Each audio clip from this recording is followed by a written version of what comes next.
አርስተ ዜና በጦርነቱ ምክንያት ወደ ኋላ የተመለሰው የትግራይ የጤና ስርዓት ዳግም ለመገንባት ሰላምና መረጋጋት ወሳኝ ሚና እንዳላቸው ተገለጸ።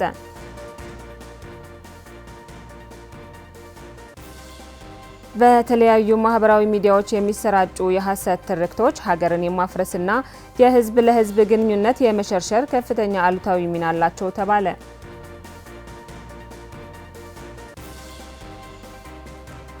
ሁለት ዓመት ያስቆጠረው የሱዳን ጦርነት ካስከተለው የሰው እልቂት ባለፈ የሀገሪቱ ከተሞችና መሰረተ ልማቶች ላይም ከፍተኛ ውድመት ማድረሱን ተመላከተ።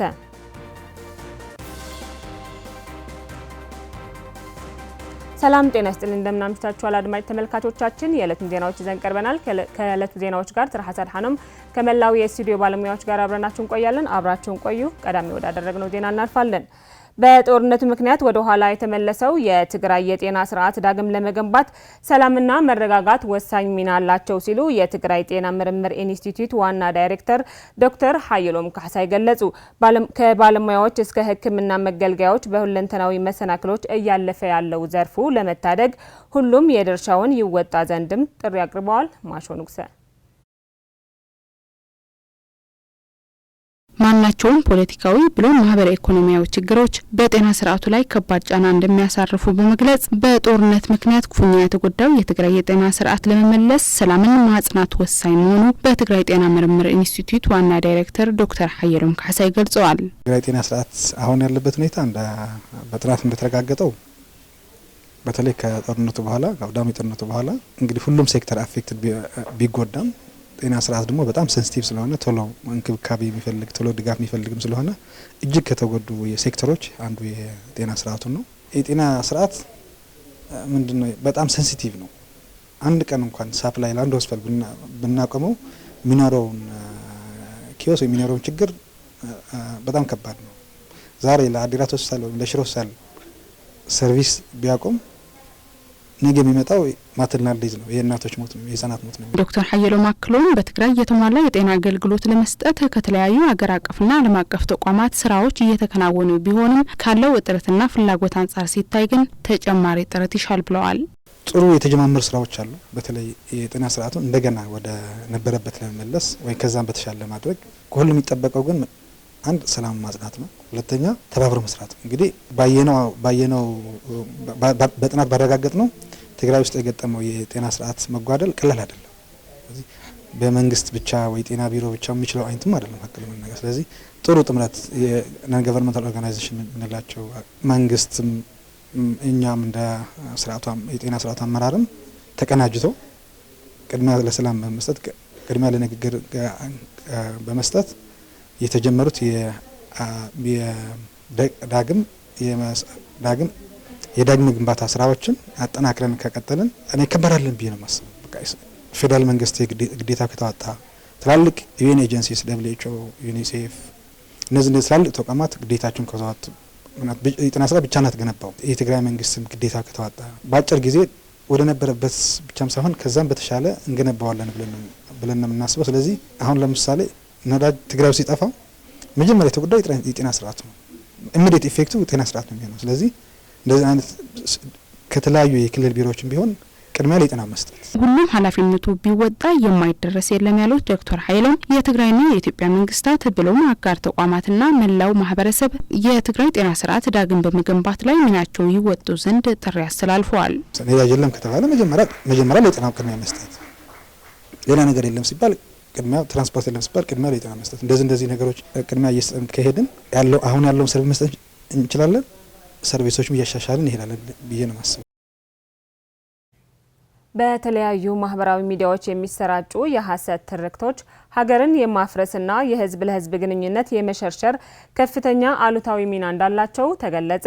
ኤስቲኤስ የተባለ በቦርድ የሚመራ ተቋም በተለያዩ ጊዜያት የሚሰራጩ የተዛቡ መረጃዎች ለመግታት አልሞ የውይይት መድረክ ያካሄደ ሲሆን የተዛባ መረጃ በተለይም በወጣቶች ላይ ከፍተኛ ስነ ልቦናዊ ጫና እያሳደረ መሆኑን ተመላክቷል። አሰፉ ብርሃኑ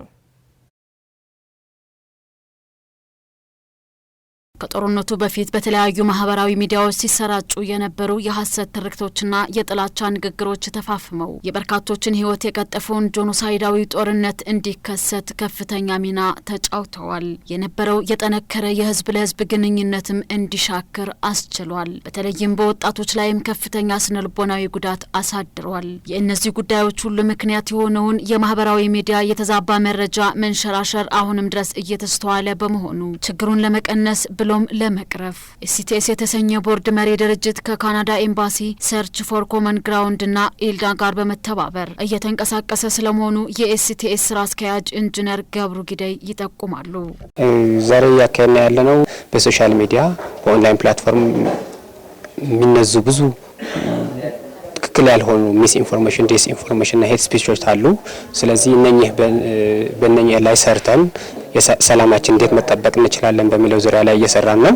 እሱን ምንድነው የሚያደርገው የኛው ላውንች ያደረግነው ፕሮጀክት አርቲፊሻል ኢንተለጀንስ ተጠቅመን ጀስት ሚስ ኢንፎርሜሽን ዲስ ኢንፎርሜሽን እና ሄት ስፒች መለየት ከዛ ለይተን እንደገና ለነሱ ካውንተር የሆነ ፒስ ፕሮሞቲንግ ሜሴጅስ ላይ ቡስት ማድረግ ካምፔን ማድረግ ስራ ላይ የሚሰራ እዚህ ላይ የሚሰራ ፕሮጀክት ነው ላንች ያደረግነው ዛሬ ማለት ነው። ከዛሬ 4 ዓመት በፊት በነበሩ በህዝብ ለህዝብ ግንኙነት ላይ ከፍተኛ ቁርሾ የፈጠሩ ትርክቶች በተለይም ለትግራይ ወጣቶች ላልተፈለገ አደጋ መዳረጋቸውንና እየዳረጉ ስለመሆናቸውም በኤስሲቲኤስ መስራቾች ተገልጿል። በትግራይ ላይ በነበረው ጦርነት የነበሩ የትግራይ እሴቶች ሁሉም እንደ ሃይማኖት አስተሳሰብ መተዛዘን ምናምን የመሳሰሉ ነገሮችን ሁሉም በጦርነቱ ምክንያትና ከነሱ የተያያዙ ነገሮችን ጠፍተዋል። የትግራይ ሰላም እንደፈሰዋል። በሰላሙ ከደፈረሰ በኋላ የሐሰት ትርክቶች ከበዙ በኋላ ትግራይ ላይ በጣም ብዙ ጉዳት ደርሰዋል በወጣቱ ማለት ነው። አሁን ወጣቱ ተስፋ ቆርጠዋል። ወደ ያልተፈለገ ስደትም እያመራ ነው። በአንድ አመት ውስጥ በሁለት አመት ውስጥ ከ32,000 በላይ ወጣት ይሄደ ወደ ያልተፈለገ ስደት ይሄደ እንዳለ ከዛም አኳያ እንደገና በተመሳሳይ 81% ከዛ በላይ ከ10 ወጣቶች 8 ወጣቶች ስራጭ እንደሆኑ ስለዚህ ይሄኛው በወጣቱ የስነ ልቦና ጫና አድርሰዋል። የሐሰት ትርክቶች በተለይ ከጦርነቱ በፊትም አሁንም ስቲል ያለው ነገር ሲሆን ይሄ ሚስ ኢንፎርሜሽን ይሄ ወደ ሚስሊዲንግ ብለን መግለጽ እንችላለን። ያልሆነ ነገርን ፖስት እየተደረገ ዲስኢንፎርሜሽን ደግሞ ሆን ተብሎ ይሄ የሐሰት ትርክቶችን ፖስት እየተደረጉ ወደ አልተፈለገ ነገሮችን እየመራን ይገኛል። ስቲል ወደ ጦርነት ድረስ መርቶን ነበር ከዚህ በፊትም እና በጣም ከፍተኛም ሜንታሊም ሊሆን ይችላል ፊዚካሊም ሊሆን ይችላል ወጣቱ ላይ ትልቅ ጫና እያሳደረ ይገኛል። የህዝቦችን የትናንትናን ቁስል እንዲያገግም ከማድረግ ይልቅ አሁንም ድረስ ያላባሩ በተለያዩ ማህበራዊ ሚዲያዎች የሚለቀቁ ከእውነት የራቁ መረጃዎች ለመግታት የመንግስትና የባለድርሻ አካላት ከፍተኛ ጥረት ይጠይቃልም ባይ ናቸው።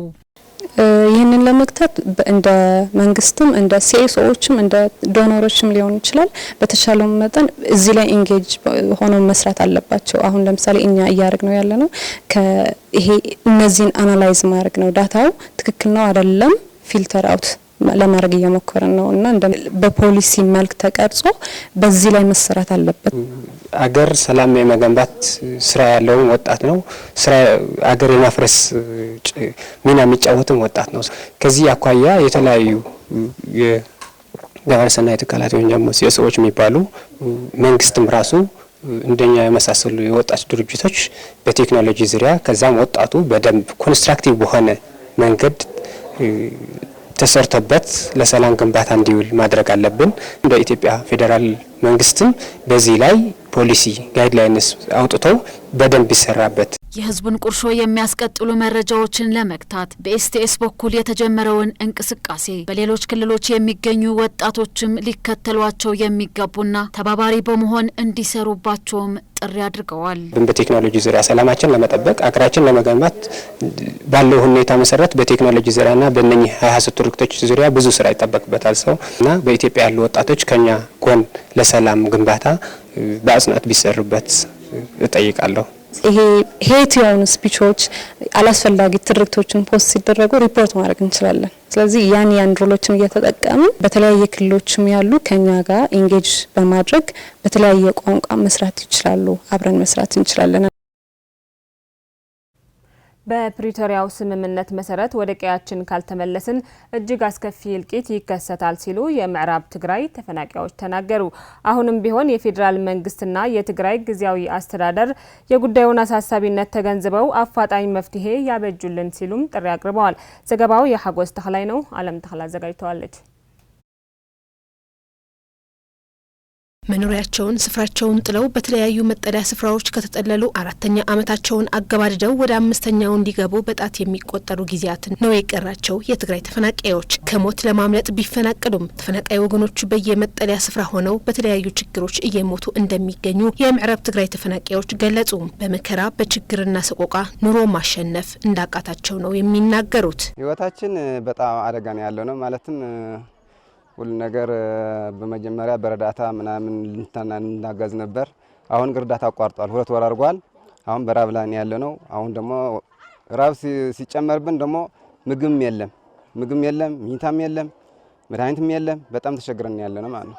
ህፃኑ የሚሞቱበት ስንት ሰው እየተገደለ ስንት ሰው ስቃይ ያገኘ በውሃና በረሃብ ስንት መከራ ያገኘ ነው ወደዚህ የመጣ። እዚህ መጥቶ ደግሞ 4 ዓመት ሙሉ ምንም አይነት ተስፋ ፕሪቶሪያ ፈርመናል ብሎ በድምጽ ብቻ እንጂ አንድ ተግባር የሚያደርግ ሰው አላየንም። ያለነው ችግር በጣም ችግር ነው ያለነው። መከራ ነው ችግር ነው ያለነው። ከጭቃ ነው ካዘቅት ነው ያለነው። ባህር ላይ ነው ያለነው። እኛ ያለነው ምክንያት በጣም አደገኛ ነው ያለነው። በጎርፍ በውሃ የተጠለቀለቀ ስፍራ ላይ ሆነው ከባድ ህይወት እየገፉ እንደሚገኙ የገለጹት እነኚህ ተፈናቃዮች ብርድ፣ ፀሐይ፣ ጎርፍና ንፋስ እየተፈራረቀባቸው እየኖሩ እንደሚገኙ ጠቅሰዋል። አክለውም በምግብ፣ በመድኃኒት፣ በልብስ፣ በውሃ በአጠቃላይ በመሰረታዊ ነገሮችን እጦት እየተሰቃየን ነው ያለነው ብለዋል። አሁንማ ዝናቡ ምናምን አሁን ከመጣ በጣም ችግር ስላለበት አሁን ደግሞ ያለ የጊዜያዊ መንግስትም ይሁን ፌዴራል መንግስትም ይሁን ወደ ፕሪቶሪያ ተስተጉረው ወደ ሀገራችን እንድንመለስና ሰርተ እንድንበላ ነው የምመኘው። እዚህ ያለው ሰው ልጅ ይዞ ስንት አረጋውያን ስንት ሰው እየሞተ ነው ያለው በረሃብ በመድኃኒት በቃ በብርድ ስንት በፀሐይ ቸንዳ ላይ ተቆምጦ ስንት መከራ ስለሚያገኝ ያለው ለሰው የሚያስብ ሰው ኃላፊ እስካሁን ድረስ አላየንም። ኃይለኛ ሀዘቅት ቦታ ነው ያለ ነው። ችግር ላይ ነው ያለ ነው። መከራ ላይ ነው ያለ ነው። ምንም ልብስ የለም። ይሄ አዘቅት ቦታ እንዲያው ሄተንዳው ላይ ሄተ ቸንጃላው ነው ያለ ነው። አሁን ችግር ነው ያለ ነው። በጣም ችግር ነው ያለ ነው። በህማም በበሽታ ላይ ነው ያሉ። የፌዴራል መንግስት እንዲሁም የትግራይ ጊዜያዊ አስተዳደር የጉዳዩን አሳሳቢነት ተገንዝበው አፋጣኝ መፍትሄ እንዲያበጅላቸው ጥሪ ያቀረቡት ተፈናቃይ ወገኖቹ በፕሪቶሪያው ስምምነት መሰረት ወደ ቀያቸውን የሚመለሱበት ሁኔታን በአስቸኳይ እንዲከናወንም ተማጽነዋል። ፌዴራል መንግስት ያው መጀመሪያ እንደጀመረው ወደ ፕሪቶሪያ ብስአት ጉሮ እንደማንኛው ዜጋ ሆነን እንደማንኛው አስተዋውሮ ያለው ባጀቶ አስቀምጦ ወደ ሀገራችን መልሶ ስራችን አቋቁሞ በአንድ ላይ እንድንኖር ብቻ ነው የምንፈልገው። ሰው ደግሞ እዚህ እየተኛ ያለው ብርድ በቃ ብዙ ነገር ምግብ የለም። አሁን በቃ አሁን ከረድኤት የሚባልም ረድኤት ከመጣም ለሁሉ ሰው አይደርስም። ረድኤት የሚባል ደግሞ አሁን ቆመዋል። ሰው እየሞተ ነው ያለው። በቃ ስልህስ በጣም መጥፎ ቦታ ነው ያለው። ይሄ እዚህ ያለው ሰውስ መጥፎ ደረጃ ነው ያለው እና ሰው እንዲመለስ እባካችሁ አጉዙን ነው የምለው እኔ። ፌዴራል መንግስት በእውነተኛ ነገር በአይን ላይ አላየንም ያለ አይኑ ላይ አላገባንም ያለ ችግሩ ፌዴራል ላይ ነው ያለው። ውል ፕሪቶሪያ አልተተግበረም አልተፈጸመም። ከዚያ ከረምን ከዚያ ካለን በጣም ህዝቡ አይቀርም ያልቃል። በበሽታና በመከራ ያልቃል።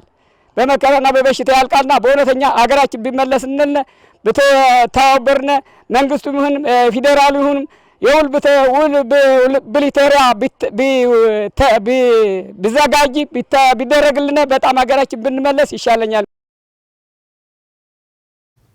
አደራዳሪና ተደራዳሪ አካላት ወደ ቀያቸው እንዲመልሷቸው የዓለም አቀፉ ማህበረሰብ ግፊት እንዲያደርግ በመቀለ ሰብዓ ካሬ የሚገኙ የምዕራብ ትግራይ አካል ጉዳተኛ ተፈናቃዮች ጥሪ ያቀረቡ። አስከፊ ህይወት እየገፉ እንደሚገኙ የገለጹት ተፈናቃዮቹ በተለይ ግብረ ሰናይ ድርጅቶች መውጣታቸው ስጋት ላይ እንደጣላቸውና ሰብአዊ ተቋማት ድጋፍ እንዲያደርጉላቸውም ተማጽነዋል። ረግበ ገብረትንሳኤ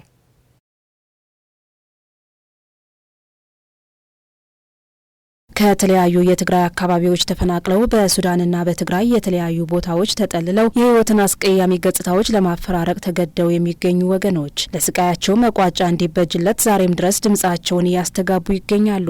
ተፈናቃይ ወገኖቹ የገፉት ያለው የመከራ ህይወት በተለይ በአካል ጉዳተኞች እጅጉን እንደሚብስ በመቀለ ሰብዓ ካሬ ተጠልለው የሚገኙ አካል ጉዳተኛ ተፈናቃዮች ይናገራሉ። ተዘለና ግን ብልዓል ፀሐይ በታሕቲ ማይ ያለንበት ሁኔታ በላይ ፀሐይ በታች ውሃ 5 ዓመት ባገለገለ ኬንዳ ውስጥ ለአመታት በመከራ ውስጥ ነው ያለነው። እዚህ ያለው ተፈናቃይ ሁሉ በረሃብ በችግር በመከራ ውስጥ ሆኖ እየተሰቃየ ነው ያለው። በተለይ አካል ጉዳተኞች ህፃናትና አራስ እናቶች ደግሞ በከፋ ሁኔታ ውስጥ ነው ያለነው። ስመጻኹ እግሬ ሓንኪስ ስመጻኹ ተሰማማዒነት መሪት ተፈናቅዬ እንደመጣው ነው የአካል ጉዳት ያጋጠመኝ። ብዙ ችግሮች ስላጋጠሙን እግሬ ቁስለት ፈጥሮ 2 ጣቶቼ ተቆርጠዋል። ብዙ ተንግላትቻለሁ። እዚህም ብዙ ችግር ነው ያለው። ምን ይቆጠራል? ከቀዬ ከቤት ርቀህ ምን ህይወት አለ? በመድኃኔ ዓለም ኃይል በሰዎች እርዳታ እስካሁን እየኖርን ነው። በህይወት አለን። ብርድና ንፋስ እየተፈራረቀን ለ5 ዓመት ኬንዳ ውስጥ ነው ያለነው። በመቀለ 70 ካሬ ተፈናቃዮች መጠለያ ከ800 በላይ አካል ጉዳተኞች በከባድ ሁኔታ ውስጥ እንደሚገኙ የ70 ካሬ አካል ጉዳተኛ ተፈናቃዮች ማህበር ሊቀመንበር መምህር ዓወት ገብረመድህን ያብራራል። አካል ጉዳት አው ከቢድ ጸገሚና ዘለና አካል ጉዳተኛ በከባድ ችግር ውስጥ ነው ያለ ነው። 6 ወር እንዲያገለግል የተተከለ ኬንዳ 4 ዓመት ሆኖት ከዛሬ ነገ እላያችን ላይ ይወርቃል ስጋት ውስጥ ሆነን በረሃብ በብርድ ነው ያለ ነው። ተንቀሳቅሶ እንዳይበላም አካል ጉዳተኛ ነው ለመግለጽ በሚከብድ ሁኔታ ውስጥ ነው ያለ ነው። አካል ጉዳተኛ ተፈናቃዮቹ በተስፋ ማድረግና መቁረጥ ጅዋጅዌ ውስጥ ሆነው ተፈጥሯዊ ሰብአዊና ዲሞክራሲያዊ መብታችን ተቀምተናል ይላሉ። ከዛ አልፎም ጊዜ ባለፈበት መጠለያ ሰብአዊ ተቋማት እጃቸው በማጠፋቸው በሰብአዊ እርዳታ አቅርቦት እጥረት ወለድ መከራዎች ውስጥ ነን ካሉ በኋላ ሰብአዊነት የሚሰማው ሁሉ ለሰብአዊነት የቆሙ እንዲሁም ኃላፊነት ያላቸው አካላት እንዲደርሱላቸውም ተማጽነዋል። ካሁሉ ድማ ተምቶ እንጆታት ይለቁ ስለዘለው ዘውጅነት ፈናቃኒ ከምንም በላይ ደግሞ ግብረሰናይ ድርጅቶች እየለቀቁ በመሆኑ እዚህ ያለው ተፈናቃይ ምን ላይ ነው የሚወድቀው? መቼ ነው የሚመለሰው? ካሁን በፊት ትመለሳላችሁ ተብለን ነበር፣ ግን እስካሁን አልሆነም። አሁንም በተስፋና ስጋት ውስጥ ነው ያለነው። ህይወት አድሕኑ ምክንያቱም ንሕና ኣብ ገፊሕ እስር ቤት ኢና ዘለና ህይወት አድኖ እኛ ሰፊ እስር ቤት ውስጥ ነው ያለ ነው። የገዛ ቤታችን ቀያችን ተነጥቀን የመኖር መብታችን ተከልክለን ነው ያለ ነው። ስለዚህ የሚመለከታቸው አካላት ሰብአዊነት የሚሰማው አካል ሁሉ እንደ ሰው ህይወት ማቆያ ድጋፍ እንዲያደርግልን እማጸናለሁ። የችግሮች ሁሉ ቀላሉና አስቻይ መፍትሄ አሁንም የፕሪቶሪያው ስምምነት መተግበር ነው የሚሉት አካል ጉዳተኛ ተፈናቃዮቹ ስምምነቱ የፈጸሙና ያስፈጸሙ አካላት ኃላፊነታቸው እንዲወጡ ዓለም አቀፉ ማህበረሰብ ግፊት እንዲያደርግም ጥሪ አቅርበዋል። ከምርበት ከተማ ዛቢልካ ናብራ ይሆነን ከቄ ተፈናቅለህ ኑሮ አይደለም። እኛ ወደ ቀያችን መልሱን። አካል ጉዳተኞች ብንሆንም ወደ ቀያችን ከተመለስን ቦታችን አከራይተን በእርሻችን መኖር እንችላለን። እንደዛም ነው ስንኖር የነበር ነው። ስለዚህ ወደ ቀያችን መልሱን። ይበቃል። ህብረተሰብ ዓለም ንክምለት ላቦቱ በተውዕል መሰረት ለፌደራል መንግስትን ለክልላው መንግስትን ተምዘዋዓላ አካላት ከገድዱና ይህ ህዝብ በውል መሰረት ወደ ቀዬው እንዲመለስ የዓለም አቀፉ ማህበረሰብ ለፌደራል መንግስትና ለአደራዳሪ አካላት እንዲያስገድዱልን ጥሪ እናቀርባለን። ይህ ህዝብ እኮ በጭንቅና በመከራ እየተሰቃየ ነው ያለው፣ ሊያዩት ይገባል። ህዝብ ድማ አመረበትና ሑመራና ውሽጢ ሰተተተትናቱና ንብለና ወደ ሑመራ መልሱን ነው እያልን ያለነው። እዚህ ጨልሞብናል። እባካችሁ ተስማምታችሁ መልሱን። የፌዴራል መንግስትና ጊዜያዊ አስተዳደሩም ኃላፊነታቸውን በማስቀደም ህገ መንግስታዊ ስርዓቱ ተከብሮ ህገ ወጥ አስተዳደሮች ፈርሰው የትግራይ ሉዓላዊ ግዛት ተከብሮ ተፈናቃዮች ወደ ቀያቸው ለመመለስ በቅንነት እንዲሰሩም ጥሪ አቅርበዋል። አድማጭ ተመልካቾቻችን ዜናዎቻችን አሁንም እንደቀጠሉ ናቸው። አብራችሁን ቆዩ። የእንግሊዝ መንግስት የፕሪቶሪያው የሰላም ስምምነት በሙሉነት እንዲተገበር ከአጋሮቹ ጋር በመሆን እየሰራ እንደሚገኝ ተገለጸ። ይህ የተገለጸው በታላቋ ብሪታንያ ፓርላማ የአፍሪካ ጉዳዮች ሚኒስተር ሎርድ ኮሊንስ ስለ ስምምነቱ አተገባበርና ስለ ትግራይ አሁናዊ ሁኔታ የተነሳላቸው ጥያቄ ሲመልሱ ሲሆን የእንግሊዝ መንግስታት አሁንም ስምምነቱ በሙሉነት እንዲተገበር እየሰራ እንደሚገኝ አረጋግጠዋል።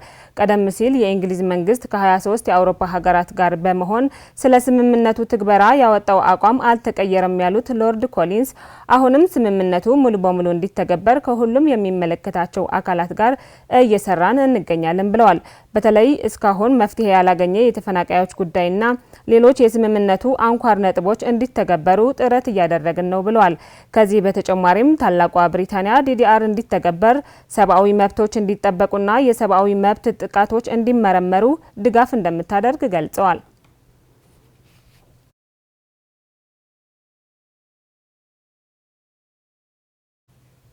የግብርና ዘርፉን በማነቃቃት በዓለም ገበያ ተወዳዳሪ ምርት ለማቅረብ አዳዲስ የወጡ ስትራቴጂዎች አጋዥ ናቸው ሲሉ በግብርና ሚኒስቴር የስርዓተ ምግብ ዘርፍ ኃላፊ ዶክተር ሙልጌታ ታምር ገለጹ።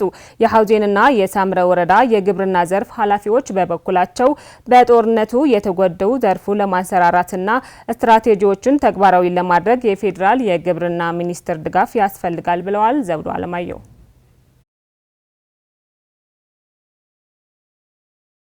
የግብርና ዘርፍን ለማዘመንና ምርትና ምርታማነትን በማሳደግ ጥራቱን የጠበቀና በዓለም ገበያ ተወዳዳሪ የሆነ ምርት ለማቅረብ የነበሩትን ፖሊሲዎች በማሻሻልና አዳዲስ ፖሊሲዎችንም በማጽደቅ እየሰራን ነው ሲሉ በእርሻ ሚኒስቴር የስነ አመጋገብ ዘርፍ ኃላፊ ዶክተር ሙልጌታ ታምር ገልጸዋል። እነዚህም ተግባራት በዋናነት የምርት ብክነትን ለመቀነስና የተጠቃሚውን የጤና ሁኔታ ለመጠበቅ የሚያስችሉ ናቸው ሲሉም ነው ዶክተር ሙልጌታ የገለጹት።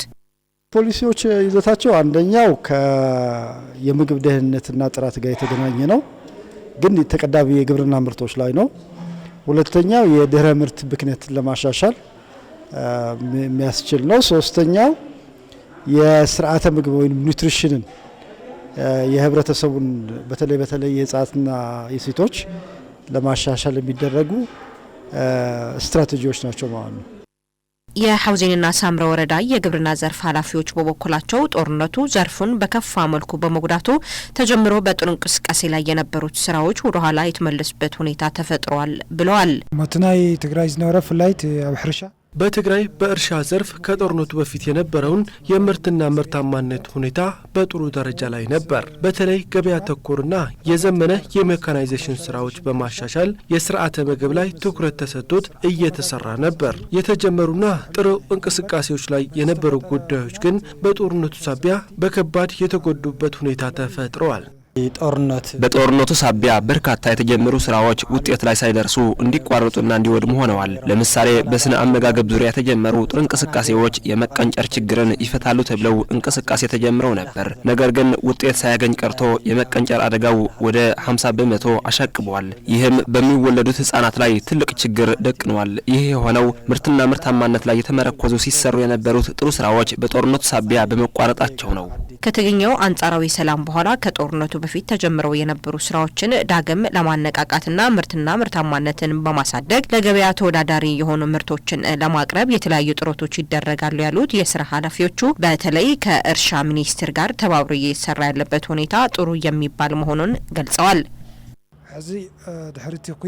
አሁን ላይ በተገኘው አንጻራዊ ሰላም ጥራቱ የጠበቀ ምርት ለማግኘት በመጠንና በጥራት ለማሳደግ በገበያ ተወዳዳሪ እንዲሆን ለማድረግ እየተሰራ ነው። በተለይ አዲስ ባወጡት ስትራቴጂክ መሰረት የምናመርታቸው ምርቶች ለስነ ምግብ የሚውሉና ህብረተሰቡ ተጠቃሚ የሚያደርጉ መሆን እንዳለባቸው እየተሰራ ይገኛል። ማምረት ብቻ ሳይሆን ጥራቱን የጠበቀ ለገበያ ተወዳዳሪ የሆነና ለመኖ ተስማሚ የሆኑ መሆን ይኖርበታል። አሁን ላይ ከፌዴራል መንግስት በኩል እየተሻሻሉ ያሉትን ስትራቴጂዎች ጥሩና ለውጥ ሊያመጡ የሚችሉ ናቸው። ያለው ተስፋም ምርትና ምርታማነት ለማሳደግ የምናመርተው ምርትም በገበያ ተወዳዳሪ የሆነና ለጤናም የማይጎዳ እንዲሆን የኬሚካል አጠቃቀሙ ላይ በባለሙያ የተደገፈ እንዲሆን ሊሰራ ይገባል። የተያዙት ስትራቴጂዎች ወደ ተግባር በመቀየር በጦርነት የተጎዳውን የግብርና ዘርፍ ለማነቃቃት የግብርና ሚኒስቴር የጀመራቸውን ድጋፎች አጠናክሮ ሊቀጥልበት ይገባል ያሉት ኃላፊዎቹ ለባለሙያ የአቅም ግንባታ ስልጠናዎችን መስጠትና የቴክኖሎጂ ግብአቶችን ማቅረብ ያስፈልጋል ሲሉ ተናግረዋል። ለመፍራይነት ሁሉም ዘድሊ ምርትና ምርታማነት ለማሳደግ በሚደረገው ርብርብ ሁሉም አስፈላጊ የሆኑት የተሻሻሉ የቴክኖሎጂ ግብአቶች በተገቢ መንገድ ተጠቃሚ ማድረግ ይገባል። ለዚህም የአቅም ግንባታ ስልጠናዎች በመስጠት ምርት ከተመረተ በኋላ እንዳይበላሽና እንዳይባክን የምግብ ዋስትናን ለማረጋገጥ ባለድርሻ አካላት ድጋፍና ክትትል ሊያደርጉ ይገባል። ከፌዴራል መንግስት የምንጠብቃቸው ነገሮች አሉ። ምክንያቱም በጦርነቱ ሳቢያ ዘርፉ ወደ ኋላ የተመለሰበት ሁኔታ ተፈጥሯል። የነበሩን አሰራሮችና ዘርፎች ወድመዋል። ስለዚህ ያለፈውን ጉዳት በሚያካክስ መልኩ በበጀትና ሌሎች ግብአቶች ድጋፍ ሊያደርግልን ይገባል። ወደ ውጭ ዜና አለፍን። 2 ዓመት ያስቆጠረው የሱዳን ጦርነት ካስከተለው የሰው ሕይወት እልቂት ባለፈ የሀገሪቱ ከተሞችና መሰረተ ልማቶች ላይም ከፍተኛ ውድመት ማድረሱን የቢቢሲ ዘገባ አመላከተ። በሌላ በኩል የሱዳን ጦርና የፈጥኖ ደራሽ ኃይሉ በሱዳን ደቡባዊ ክፍል ላይ ከፍተኛ ውጊያ እያደረጉ ስለመሆኑም እየተገለጸ ይገኛል። ሰለሞን ግርማይ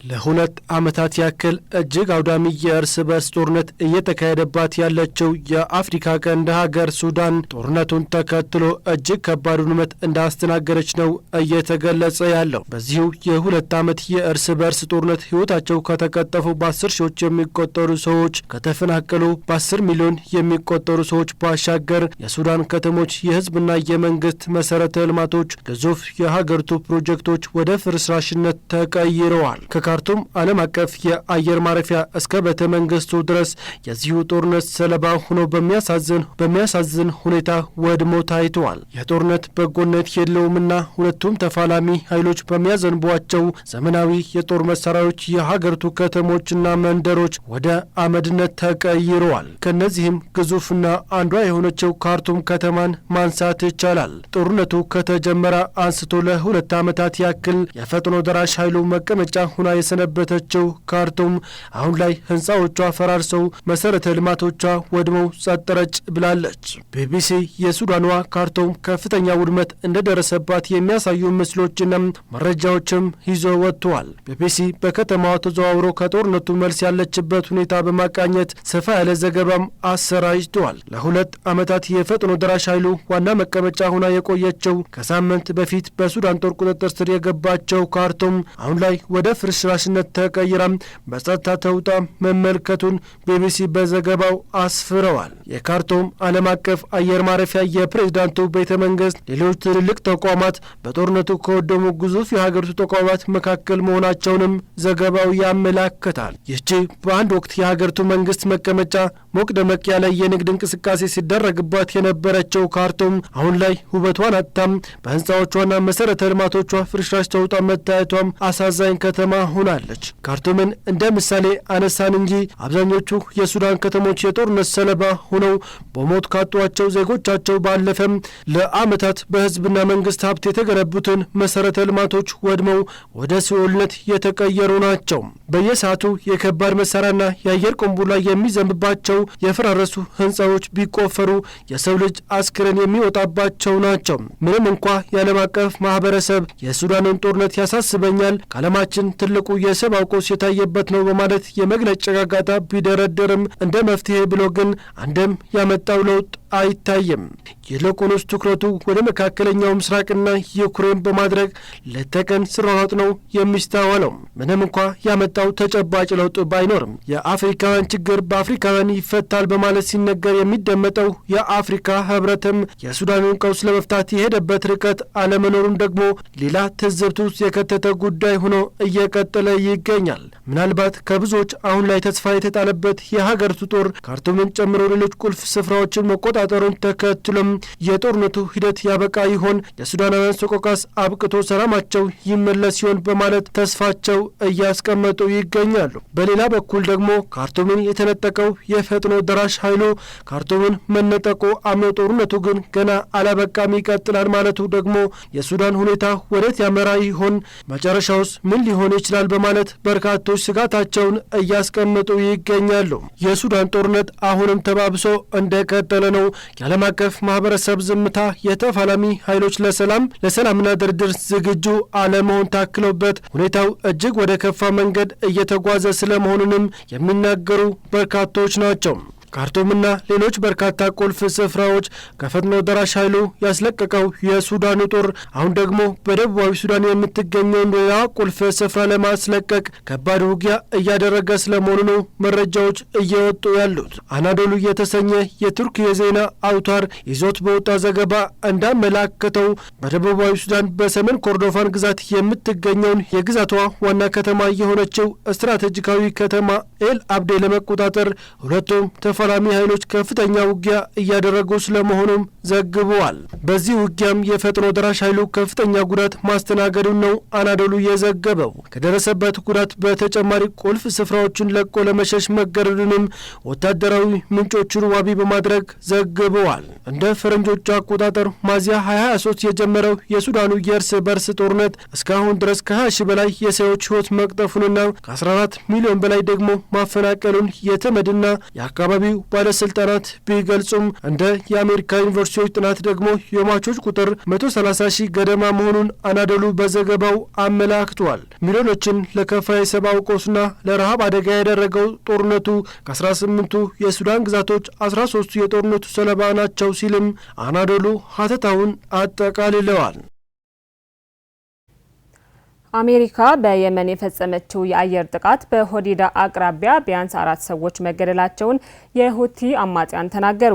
አሜሪካ የአየር ጥቃቱ የፈጸመችው በሁቲ አማጽያን ቁጥጥር ስር በሚገኙ አካባቢዎች መሆኑንና በቀይ ባህር የወደብ ከተማ በሆነችው ሆዲዳ አቅራቢያ በተፈጸመው ጥቃት ቢያንስ 4 ሰዎች መሞታቸውን ተገልጸዋል።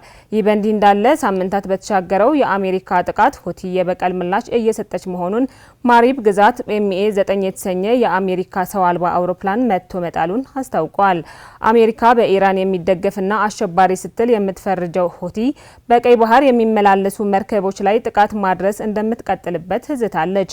አሜሪካ በየመን የጀመረችው ጥቃት ለማጠናከር የጦር አውሮፕላኖችና ሄሊኮፕተሮች የምትሸከም ሁለተኛ ትልቅ የጦር መርከብ ወደ ቀይ ባህር አሰማርታለች። ሁቲን እንደምትደግፍ የሚነገርላት ኢራን እጇን ካላስወጣች አሜሪካ አስፈላጊውን እርምጃ እንደምትወስድ አስጠንቅቃለች። አሜሪካ ባለፉት ሳምንታት በየመን ባካሄደችው የአየርና የሚሳኤሎች ድብደባ ህጻናት የሚገኙበት ከ100 በላይ ሰላማዊ ዜጎች እንደተገደሉ ሪፖርቶች ያመለክታሉ።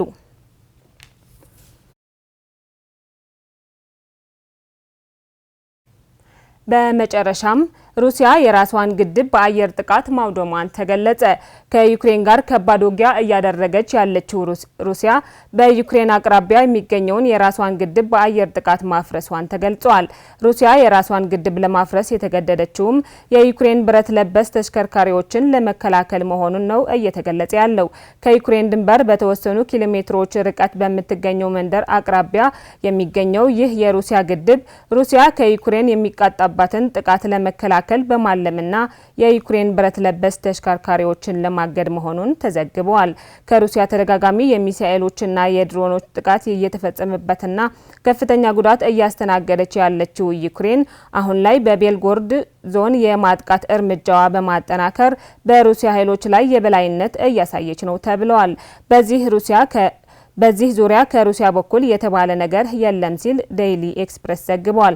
አሜሪካ የሩሲያና ዩክሬን ጦርነት በተኩስ አቁም ስምምነት ለማስቆም ጥረት እያደረገች ባለችበት በዚህ ወቅት ሁለቱም ሀገራት የሚያደርጉትን ጦርነት ተጠናክሮ ስለመቀጠሉ እየተገለጸ ነው።